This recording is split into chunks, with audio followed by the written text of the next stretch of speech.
I want everyone to take a minute and think about how many books you think the average 8-year-old has access to in their house. Is it 5? Is it 25? 55? What if I told you it mattered where you came from? Children who grow up in affluent communities have approximately 13 books at their access in their households. Children who are growing up in low-income communities, there's one book for every 300 children. 1 in 300. Add 200 people to this room, and only you have access to a book. Good evening, everyone. My name is Stephanie Cummings. I'm an attorney at the Kolesnik Law Firm in Waterbury, Connecticut. I'm also an elected official. I'm an alderwoman for the city of Waterbury. I'm the chairwoman of the Waterbury Reads Gently Used Children's Book Drive, and I'm the co-chair of the New Haven Reads Gently Used Children's Book Drive. I got involved with the book drive when I was on the campaign trail last year. We were going door to door, talking to constituents, and asking them where they thought we could make a better difference in their communities. And I happened to knock on the door of Attorney William Bumpus. And we started talking about the education system in Waterbury and how reading is so crucial for children for their success now and for later in their lives. Attorney Bumpus told me about a book drive that he was involved in and how he collected books, put them in his Prius, and drove them down to New Haven Reads. And I thought, well, that sounds great, because I'm the girl that always has a book in her purse. I read on my lunch break. I read before I go to bed at night. This is something I could definitely get behind. So after the election was over, I called up Attorney Bumpus and I said, how do I get involved in this? How can I make a difference? So I started collecting books from my friends and from my family, and at that time I was working in Farmington. So I ran a book drive in my office and we collected 6 huge boxes of books, which I put in my Jeep and drove down to New Haven Reads. But then I got to thinking, well, how do I make a difference in my community? I grew up in Waterbury. I went to high school in Waterbury. I now own a home there. I'm an elected official, and I've actually switched law firms, so I'm working there. And I know there's children in my community who need the books just as much as the children in New Haven. How do I go about doing that? So I went back to Attorney Bumpus and pitched the idea to him, and he loved it. So I got in contact with the mayor and in contact with the director of Literacy Volunteers of Waterbury, and I said, let's make this happen. And since we started the book drive in July, we've collected 10,000 books for children in Waterbury.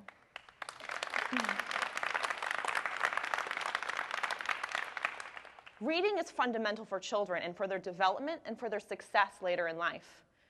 80% of our brains are developed by the time that we reach age 3. And this development is done mostly by our parents and our close family members who are seeing us on a daily basis. The development is done when a parent takes their child to the grocery store and points out the different kinds of fruits and vegetables. When they take their children on a walk and they point out the stop sign and the playground equipment, the cars and the roads. It's all expanding the child's vocabulary and doing wonders for their cognitive development. But it's crucial that a child be introduced to the printed word. The printed word is arguably the most important way to expand a child's cognitive development. But there's a disparity in how many children have access to the printed word. And not only does the printed word expand a child's vocabulary, but it bonds that children with the parent. You're having this close time, you're reading, and it also projects a positive image of reading so that children, as they grow older, will keep reading in a favorable view. Now, for all the things that we have in Connecticut, we also have the largest achievement gap in the nation. And the disparity between the low-income communities and the affluent communities is shocking. And when I'm talking about affluent communities, I'm not talking about households that are bringing in millions of dollars a year. I'm talking about a household that brings in approximately $70,000 a year. And the low-income communities are based off how many children are receiving the free school lunches. Half of the children who receive free school lunches in Connecticut cannot read at a basic level. 1 in 4 children will grow up not knowing how to read. And the disparity we see, it starts young. There was a project done by some researchers, and what the project did was it brought a parent and a toddler into a room. The toddler sat on the parent's lap, and on a projected screen in front of them were 2 images. Over a loudspeaker, a sentence was read with a targeted word. One of the pictures matches the targeted word. The researchers measured how quickly a children's eyes darted to that targeted word upon hearing it. The result was shocking. What they saw was that children in low-income communities recognized 30 million words less than their affluent counterparts. 30 million words by age 3. It's shocking. We're also seeing a great disparity in the amount of books that children in low-income communities have access to. As I described earlier, a child growing up in an affluent community has access to about 13 books each in their household. A child growing up in a low-income community, 1 book for every 300 children. And the development and the access to books plays a huge role in a child's success in the education system and into their adult lives. 85% of juvenile offenders are not literacy proficient. 70% of adults who are low literacy cannot hold down full-time jobs. It's a vicious cycle. But it's not that the kids don't want the books. The kids do want access to the books. Every time I've done a book distribution, the kids are incredibly excited to pick out their books. They're asking me if I've ever read the books. They're turning to their friends and saying, which one are you getting? Look at this one. What about that one? They are incredibly excited. I was talking to a teacher who was dropping off some books from my book drive.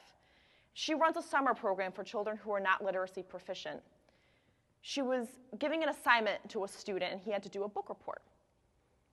He came into school the next day with his book report and handed it in. The book report was on 50 Shades of Grey. The teacher said, "This is incredibly inappropriate." And he looked her square in the eye and said, "But miss, this was the only book in my house, and I really wanted to do the assignment." The only book in his house was 50 Shades of Grey. So how do we change that? This is where the book drive comes into play. The book drive is a grassroots, internet-driven campaign that puts books into the hands of the children who need it the most. As parents, many of you will have your children's books sitting in your attic or in your basement because you can't bear to throw them away. They're just sitting there collecting dust because you just can't bear to throw away your child's memories. Those are the books that we take and get into the hands of the children in our communities. How do we get them into the hands of the children? Through the distributions of Waterbury Reads, we've gone on to the Green, we've gone into movie nights on the park, summer programs when they're doing food distributions. We've gone to where the children are already going to be and given out the books. Waterbury also utilizes what's known as Little Free Libraries, and they're these small wooden carts. They were built by an Eagle Scout in his Eagle Scout project, and there's about 6 of them in Waterbury, and they're located throughout the city where parents are already going to be with their children at health centers, at recreation centers, and it's a take a book, give a book mentality. But Waterbury Reads wants to expand that. We want to do more. So the step that we're actually working on right now is developing free bookstores in the targeted communities. Now you may say to yourself, well, what about the library? Well, the library is only functional when a parent takes their child there. The child can't get on the bus. Our library is downtown. Can't get on the bus and go downtown by himself and get himself a library card, get the book, make sure the book gets back. But if there's a free bookstore in their community, the child can walk down the street with their friends or walk across the block and get a free book every single day.